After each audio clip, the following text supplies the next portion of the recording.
Mari kita siap untuk memuji Tuhan, katakan amin. Haleluya.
Bersama-sama kita rindu curahan kasih Tuhan. Biar lawatan Tuhan dimanapun kita berada, yang ada di rumah, kita percaya janji Tuhan, kita percaya perlindungan Tuhan hari-hari ini buat setiap pribadi kita. Amin. Kita percaya lawatan Tuhan di dalam setiap hati kita. Kami percaya Kau Allah yang dahsyat, Kau Allah yang luar biasa bekerja dalam hidup kami ya Tuhan. Ya la la la la la la la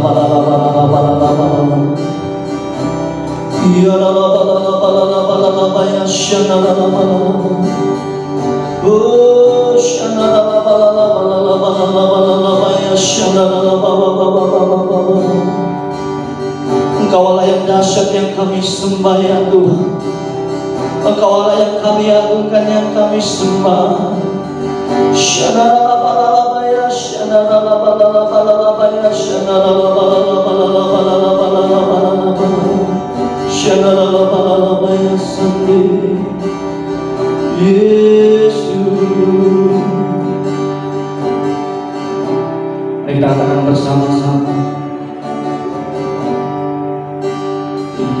your hand,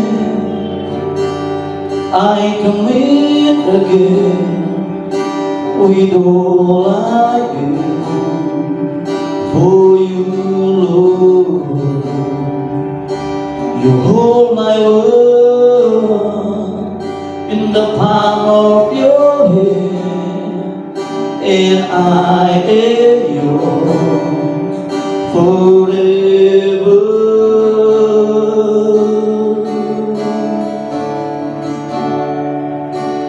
Jesus, I believe in you.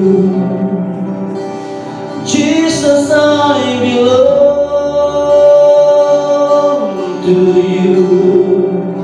You're the reason that I live, the reason that I see. Jesus, I believe in you. Jesus, I belong to you. You're the reason that I live, the reason that I see, with all I am. Kami berkatakan Engkau Allah yang dahsyat, Engkau Allah yang luar biasa, Yesus. Orang apa ya syahid. Mari kita katakan sekali lagi bersama-sama. I walk with you wherever you go, through tears and joy. I trust in you, and I will live in all of your ways, your promises forever.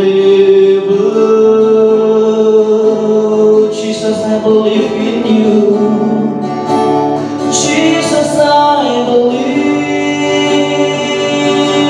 in you. Jesus, I belong to you. You're the reason that I live, the reason that I speak. Jesus, Jesus, I believe in you. Jesus, I belong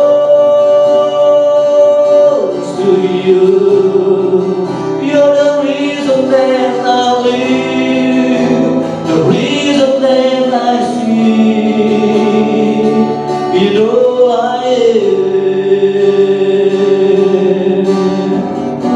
Kami percaya Engkau Tuhan, Engkau Allah yang dahsyat bekerja dalam hidup kami. Sekali lagi kita katakan, I walk with you, Jesus. I walk with you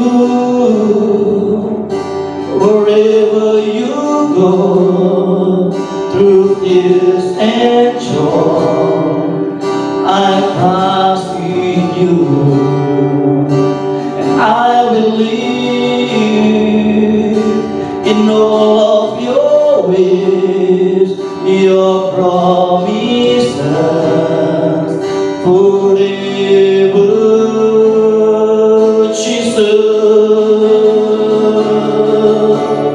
Jesus, I believe in you. Jesus, I belong to you. You're the reason that I live, the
katakan bersama, I will worship you.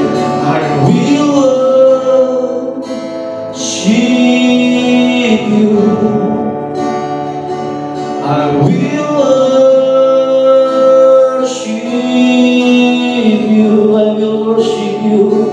I will worship you. I will worship you. I will worship you. Sekali katakan, I will worship you. I will worship you. I will worship you. I will worship you. Jesus, Jesus, I believe in you, Jesus. Jesus, I belong to you. You're the reason that I live, the reason that I sing, Jesus. Jesus, I believe in you. Jesus, I belong to you. You're the reason that I live, the reason that I sing. You're the reason that I live, the reason that I sing. You're the reason that I live, the reason that I sing. With all I have, with all I have. Kami naikkan pujian syukur kami ya Tuhan. Kami naikkan sembah kami buat Allah kami ya Bapa.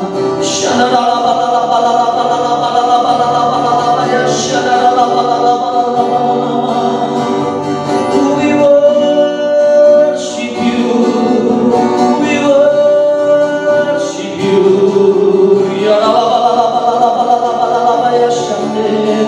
Terima kasih Tuhan, terima kasih Yesus.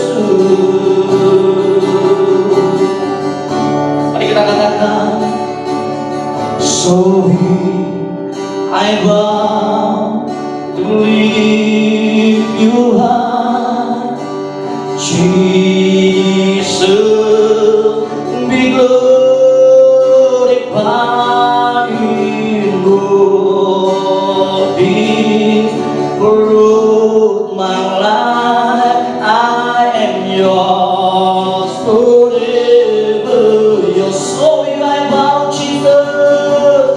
So here I bow to lift you high, Jesus, be glorified in glory. Oh, my life, I am yours forever, yours. Sekali dengan dasar kita katakan bersama-sama, amin. Jesus, so here I bow to lift you high, Jesus, Jesus, be glorified in glory. Oh, my life, I am yours forever, yours, I am yours, I am yours forever, yours, I am yours, Jesus, I am yours forever, yours. Berikan sorak-sorai bagi Allah yang luar biasa. Haleluya. Selamat pagi, Shalom. Senang kembali bertemu dengan teman-teman semua dimanapun kita berada saat ini. Mari kita berikan waktu kita sejenak untuk merenungkan kebenaran firman Tuhan. Pagi ini Saya akan ajak kita untuk membaca kitab Wahyu pasal 2 ayat 1 hingga 7. Namun tidak semua ayat ini yang akan saya bacakan. Hanya saya baca dari ayat yang kedua sampai ayat 5 sahaja. Demikianlah bunyi firman Tuhan. Aku tahu segala pekerjaanmu, baik jeripayahmu maupun ketekunanmu. Aku tahu bahwa engkau tidak dapat sabar terhadap orang-orang jahat, bahwa engkau telah mencobai mereka yang menyebut dirinya rasul, tetapi yang sebenarnya tidak demikian, bahwa engkau telah mendapati mereka pendusta, dan engkau tetap sabar dan menderita oleh karena namaku, dan engkau tidak mengenal lelah. Namun demikian aku mencela engkau, karena engkau telah meninggalkan kasihmu yang semula. Sebab itu ingatlah betapa dalamnya engkau telah jatuh. Bertobatlah dan lakukanlah lagi apa yang semula engkau lakukan. Jika tidak demikian, aku akan datang kepadamu dan aku akan mengambil kaki dianmu dari tempatnya jikalau engkau tidak bertobat. Bapak, Ibu, teman-teman, saudara yang dikasihi Tuhan, kalau kita mau perhatikan sepenuhnya konteks daripada kitab Wahyu pasal 2 ayat 1 hingga 7 ini ditujukan kepada jemaat yang ada di Efesus oleh Rasul Yohanes. Namun sekalipun surat ini ditujukan kepada jemaat di Efesus, mari kita terima firman ini dengan hati yang lemah lembut, sehingga firman ini juga boleh mengubah hidup kita, akan menegur apa yang salah di dalam kita. Nah, renungan singkat dengan tema kembali pada kasih yang semula yang akan saya kongsikan untuk kita semuanya. Sedikit tentang latar belakang kota Efesus ini. Kota ini adalah pusat perdagangan dan politik. Ya, kota Efesus juga sangat makmur dibandingkan dengan kota-kota lainnya. Dari segi perdagangan dikatakan Efesus sangat terkenal. Dari segi politis, Efesus sangat terkemuka.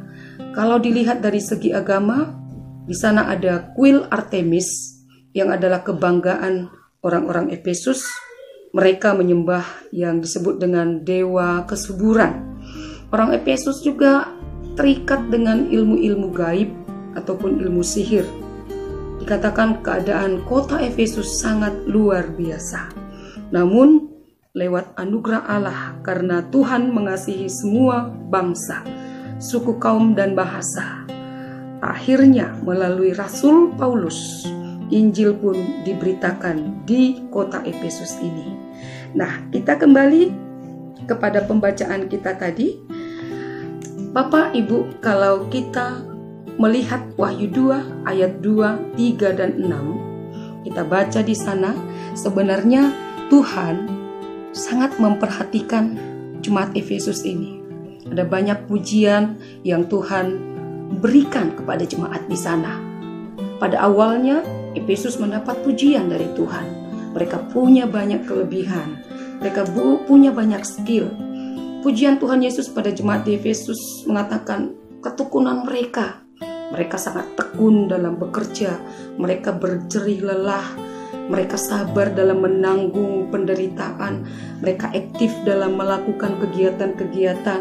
Bahkan semangat mereka dalam melawan kejahatan. Dan mereka sangat tekun dalam pengajaran-pengajaran. Mereka menentang semua nabi-nabi palsu. Itu yang ada pada jemaat Tuhan di Efesus. Namun kalau kita perhatikan, di ayat yang keempat dikatakan di sana, saya akan bacakan untuk kita semuanya. Namun demikian aku mencela engkau, karena engkau telah meninggalkan kasihmu yang semula.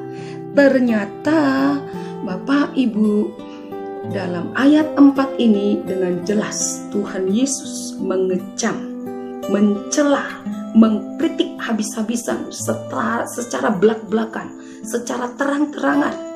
Tuhan merasa satu kekecewaan melihat jemaat Efesus yang keadaannya kasih yang sudah ditinggalkan mereka. Ya, Tuhan melihat ada sesuatu yang salah dengan orang-orang yang ada di Efesus. Apa yang salah dalam pandangan Tuhan atas jemaat yang ada di Efesus? Ternyata dikatakan mereka telah meninggalkan kasih yang semula. Perhatikan kata meninggalkan di sana, saudara. Hal ini menunjukkan berkurangnya kasih dan pengabdian orang-orang Efesus yang mereka miliki mula-mula kepada Kristus dan firman-Nya. Berkurangnya kasih, semakin surut, sudah mulai memudar. Mereka melakukan semua aktiviti, kegiatan, kesibukan, pelayanan hanya dengan rutinitas, bukan lagi atas dasar kasih yang sepenuhnya kepada Kristus. Dalam melakukan setiap kegiatan, teman-teman, ternyata sangatlah diperlukan yang namanya sikap hati yang benar, sikap hati yang baik, sikap hati yang menyenangkan Tuhan. Ketika kita bekerja sebagai ibu rumah tangga, sebagai pelajar, apapun status kita, apapun pekerjaan kita, apapun kedudukan kita, miliki sikap hati itu. Sikap itu yang sudah mulai luntur, mulai hilang dari sebagian orang. Nah, meninggalkan kasih yang semula dalam Wahyu 2 ayat 4b, mereka tidak lagi mengasihi Tuhan seperti semula. Kasih mereka mulai berkurang dari yang sebelumnya. Kasih mereka sudah dingin, tidak panas lagi, tidak menyala lagi, tidak mendidih lagi. Kalau kita mau perhatikan dari Kamus Besar Bahasa Indonesia, kata meninggalkan itu artinya bagus. Membuang, melalaikan, membiarkan lepas, menghindar dari, menyisakan, tidak memasukkan dalam perhitungan. Kalau saya mau simpulkan, artinya begini, jemaat yang ada di Efesus, mereka mengabaikan apa yang dalam pandangan Tuhan itu sangat penting. Jangan sampai hal itu berlaku atas diri kita. Itu mengakibatkan kasih kita semakin berkurang. Kasih kita akan semakin suam. Firman Tuhan jelas berkata, orang yang suam kuku akan dimuntahkan Tuhan. Jangan sampai terjadi perkara itu, teman-temanku. Nah, kalau kita sudah mendengar ciri-ciri kasih yang sudah mulai dingin, kasih yang sudah mulai pudar, berkurang, kasih yang tidak lagi menyala, tidak lagi berkobar, semangatnya sudah mulai turun, tidak lagi bergairah. Kira-kira dari ciri-ciri semua di atas, adakah kita mengalaminya saat ini? Kalau ada di antara kita yang mengalaminya, cepat-cepat mari kita bertindak, kita berbalik sekarang dan bukan besok. Jangan tunggu besok. Jangan sampai penyakit rohani yang berbahaya ini akan mematikan kerohanian kita. Di sini ada 3 langkah yang perlu kita lakukan untuk kembali kepada kasih yang semula. Wahyu 2 ayat 5, ini adalah nasihat daripada Tuhan Yesus kepada kita. Demikian firman Tuhan. Sebab itu ingatlah, yang pertama, mengingat. Artinya, mari kita membandingkan keadaan kita yang sekarang dengan yang dulu saat kita alami cinta mula-mula. Perhatikan baik-baik, pikirkan, kenang, renungkan kembali keadaan kita sekarang dan sebelumnya. Yang kedua, dikatakan bertobatlah. Bertobat di sini bukan hanya sekedar menyesali, tapi kembali pada jalan yang benar. Berhenti berbuat dosa, menyadari dan berusaha untuk memulihkan, menghidupkan kembali semangat semula. Yang ketiga, melakukan. Artinya, mari kita bertindak, punya usaha, mengerjakan, mempraktekkan semula, melaksanakan apa yang sudah pernah kita terima dari Tuhan Yesus. Saya tutup di sini. Saya mengajak kita semuanya, dimanapun kita berada, marilah kita mendengarkan apa yang dikatakan Roh kepada kita masing-masing. Firman Tuhan berkata, Wahyu 2 ayat 7, siapa yang bertelinga, hendaklah ia mendengar. Sebagai pengikut Kristus, marilah kita menghindarkan diri kita dari kemerosotan rohani. Alangkah pentingnya untuk kita hidup dalam kasih yang semula. Oleh itu pastikan kita jangan sampai terbawa arus hanyut dengan penyakit rohani yang parah dan berbahaya ini, itu kurangnya kasih kepada Tuhan. Untuk itu marilah kita sungguh-sungguh bertobat dengan tulus akan kemerosotan rohani kita yang sedang kita alami sekarang. Sadarilah bahwa setiap perkataan Kristus adalah pedoman untuk kita memperbaharui kehidupan rohani kita. Demikian renungan singkat yang boleh saya kongsikan untuk kita pagi ini. Tuhan Yesus memberkati.